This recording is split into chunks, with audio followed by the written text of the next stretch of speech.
Boy, I tell you what, that song is really starting to grow on me. And I love to hear that sound because I know it's Friday. And it's time now for your Berkshire Hathaway bi-weekly podcast, part 2. And back in the studio with us again, your realty expert, John Brodeen. How you doing, John? I'm good, John. How are you? Good. It's a lot of Johns in one studio, isn't it? Yeah. It's good to be back in here, though. Yeah. Talked to you last on Wednesday. What's new in your world in the last couple of days? Anything major? More of the same. More of the same. Working a lot. Yeah. I didn't tell you on Wednesday, but mine and Carolyn's little dog, he had to get neutered on Friday. So, yeah. Friday late February, whatever that was, 26th or something. Yeah, it would have been the 26th. So yeah, we're taking care of him. He's got the cone on. Oh boy, he's not supposed to jump up and down from the couch. They also scraped out his nose. Because he's a Frenchie. Oh sure. And apparently his nostrils were really small, even for a Frenchie. So he's recovering from that too. So he's doing better. Do they get like?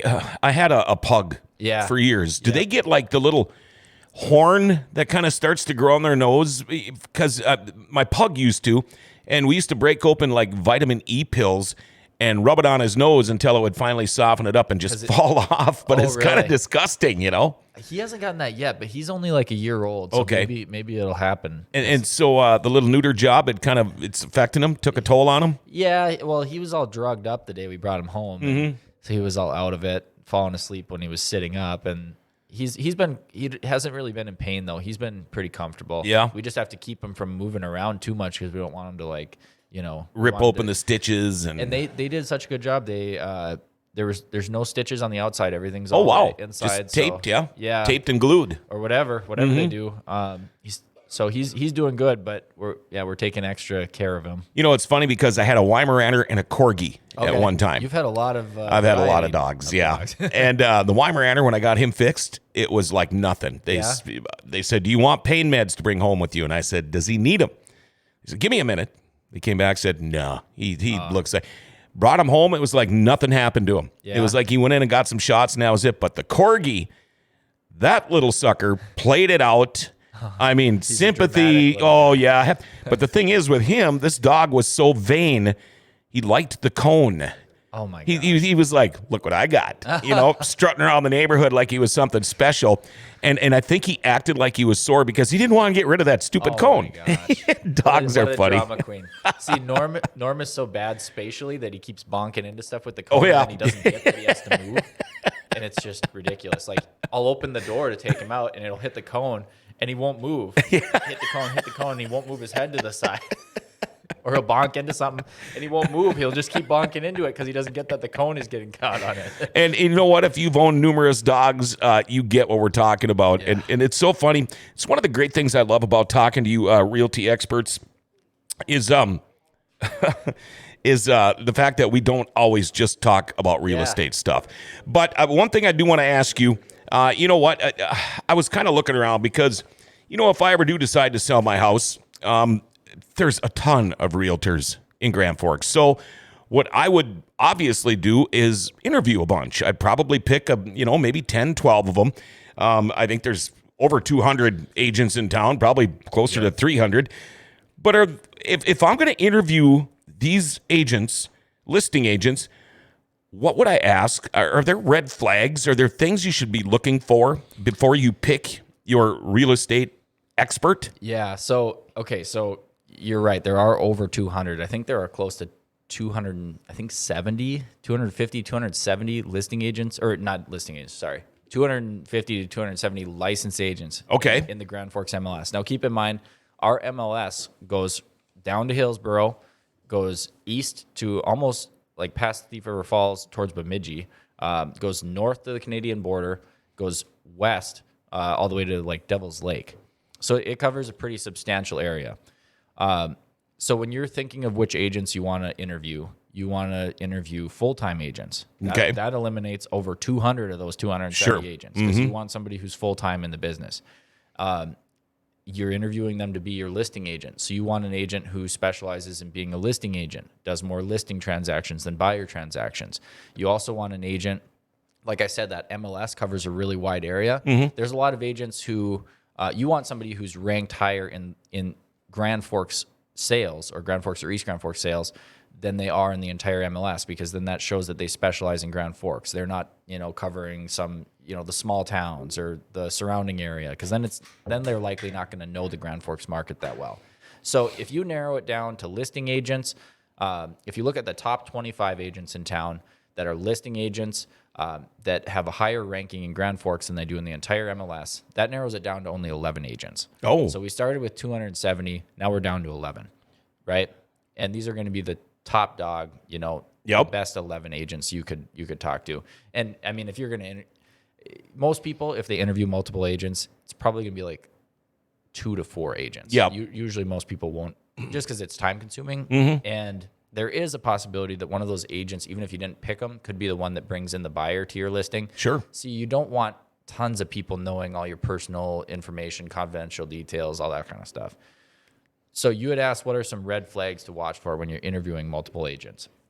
One of the most common things is you don't want to hire an agent that's just going to buy the listing. Buy the listing is like the industry term for when an agent just promises a super high number, promise to list it at a super high number, even if it's not realistic, just to try to make the seller happy, give them hope that, oh, this agent says they can get more for it than the other agent, so I'm going to trust this agent.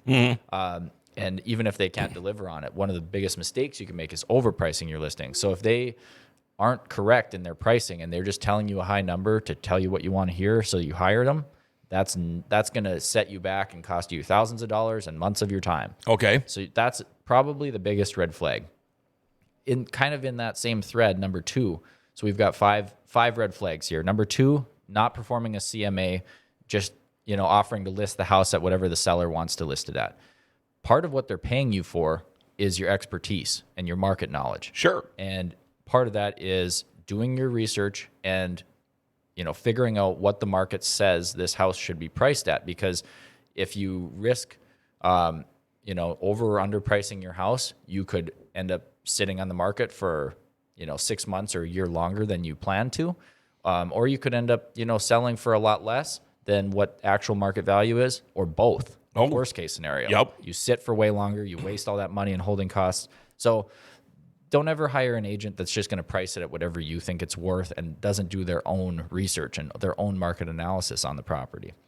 Number 3, an agent who is maybe a little too eager to put the house on the market, maybe before it's ready, offering to put the house on the market right away. Part of my process and the way I do things is I want to make sure everything is perfect. All the marketing is done, ready to go out. All the photos and edits are back. We don't, some agents will launch a listing without any photos, or they'll use the photos maybe, from the old listing. So it's not how it looks anymore. Or they'll use maybe cell phone photos until they get their professional photos back. You don't want to put the house on the market until you have the entire package together, because it's going to go into what's called the hot sheet for the agents. And most agents have it set up so their hot sheets, the listings that have hit in the last 24 hours, right? So you want that time that you hit the market and it goes into the hot sheet and all the agents look at it, you want it to have everything. You don't want it to be missing anything. If they're offering to put it on the market, say, hey, I can have your house on the market tomorrow, just sign with me. Chances are they're not going to have the professional photos done and back. They're not going to have the marketing ready to go, so that maybe they're not even doing any marketing. They're not going to have the home staged and showing ready. They're probably not going in and giving you any advice on what repairs need to be made. All that kind of stuff is probably getting neglected. I don't put a house on the market unless it's completely ready, showing ready, staged, repairs have been made that are going to help it pass inspection and going to avoid, worrying buyers. Everything needs to be done in order to get top market value. Number 4, offering to drop their commission right off the bat in order to win the listing. So, the cheapest person out there is not going to be the best person out there. Okay. That's just the way it is. If an agent's offering you to drop their commission and charge you less, remember that the seller pays both sides of commission. Yep. So if they're offering you a much lower rate than maybe the other 2 agents that you interviewed offered, that might be like, oh wow, this is more money in my pocket. This is going to be much better.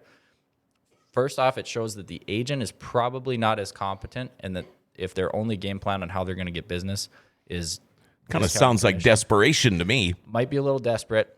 The other thing is, are they just discounting their side of the commission, or are they paying out less commission to the buyer agent as well? Okay. So you want to look at what the other listings that you're competing against, what they're paying out as commission, because if they're all paying a certain number for commission and you're paying out 1% less to whichever agent brings in the buyer, you don't want to de-incentivize agents to sell your home. Mm-hmm. Okay. And that's exactly what you could risk doing, because an agent knows that, if I show 3 houses and I'm going to make, this much money on this one, I'm going to make the same amount of money on this one, and then the last one that I show, I'm going to make $2,000 less. That could be, you risk that being in the back of their mind when they show the house. Okay. So when they're offering a discounted commission, are they taking it out of, when they're offering to drop their commission, are they offering to take that out of their side of the commission, or are they wanting to, pay the buyer agent less as well? Because that's not part of a good marketing plan. Part of a good marketing plan is compensating the agent that brings in the buyer, and making sure that incentive is there, because that's part of the, what the whole structure is there for. Right. Yeah. And then number 5, I've talked about this a lot of times, but not providing their listing statistics when they're asked. So this is going to be like, what's their original list to sale price ratio? That measures how well they price properties originally compared to what they eventually sell for. What is their list to sale price ratio? So that's what the house was listed at the time of the offer, versus what it eventually sells for. How well they negotiate. That's what that measures. Average days on market. That's going to show how long, this agent's listings sit around, how much holding costs you're going to experience. That average days on market equates to dollars and cents when you're talking about holding costs. Mm-hmm. One agent, their typical property sits on the market for 6 months, and the other one, the agent's property sits on the market for 2 months on average. You can calculate that in dollars and cents on what's your holding costs on this property and how much that's going to add up to. Not to mention the missed opportunities when you're trying to buy your next property and you can't because your house isn't under contract yet. Right. So I would think then, if your house has been on the market for 6 months and you're trying to sell, 6 months is like an eternity. In this market, 6 months is a long time. It means you made a mistake. Mm-hmm. Your agent made a mistake, or you made a mistake somewhere along the line with how it was staged. Could be that it's a super unique property and you didn't price it accordingly. Those are a little more difficult to price. It could be that the price is just wrong, straight up wrong. It could be that, likely something is wrong with the way it shows. There's repairs that maybe should have been made that haven't been made that are scaring off buyers. In this market, if something sits for 6 months in Grand Forks, something's wrong. Unless it's in the very lowest price point. The very lowest price point isn't in the best market right now. Okay. There's a lot of inventory in that price point compared to all the other price points. That's the only part of our market that's struggling a little bit right now. So I would think that out of the 5 red flags, probably not providing the statistics, like you mentioned, number 5, to me, that would be the most important thing. Is this guy or gal worth having me or have them sell my house for me if the numbers aren't there? Yep. It could mean a few things. It could be they know their numbers and they know their numbers aren't good, and that's why you asked for it and they won't show it. It could be that they don't even know how to find those numbers, which is a red flag, because if they can't use technology well enough to find those numbers in the MLS, they're probably not using the latest technology to market your home. That's going to be a whole nother level versus just finding out what your averages are in the MLS. It's either they don't know or they know and they don't want to show it to you. Okay, so again, you hit that you will not or don't like to show a house unless it's completely ready. So this, again... I don't like to list a house. Or list a house, okay. Yeah, exactly. So again, we have preached this ever since we started doing these bi-weekly podcasts with Berkshire Hathaway. Start early. If you're thinking about buying or selling, you should be thinking about all of these things months in advance. Yep. Because you want to have all your I's dotted and your T's crossed. Exactly. All right. How do we get a hold of you, John? Cell phone, 701-213-5428. You can text or call me. All right. I'm going to ask you that again one more time, but I'm going to put a little plug in here for Executive Properties. If you're looking to maybe sell your house, or maybe you bought one that's just not quite the way you want it, get a hold of Executive Properties. They do all types of commercial and residential work, everything from your kitchens and your bathrooms to your doors, siding, concrete, cabinets, trim, and tile. They do it all. Check them out. Call them, 701-330-1273, or go to their website, executiveproperties.org, and make sure you check out the reviews on Facebook and Google, too.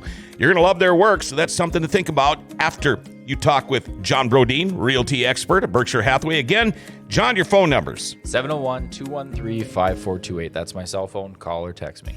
Have yourself a wonderful weekend, my friend. Yeah, you too, John. Stay safe out there, all right? Don't get hurt in the gym tomorrow. Yeah, I'll be fine. All right. And there you go. That's the second half of our bi-weekly Berkshire Hathaway podcast. And again, there you go, your realty expert, John Brodeen. And we'll have another one coming up on Wednesday. Till then, have a great weekend, everybody.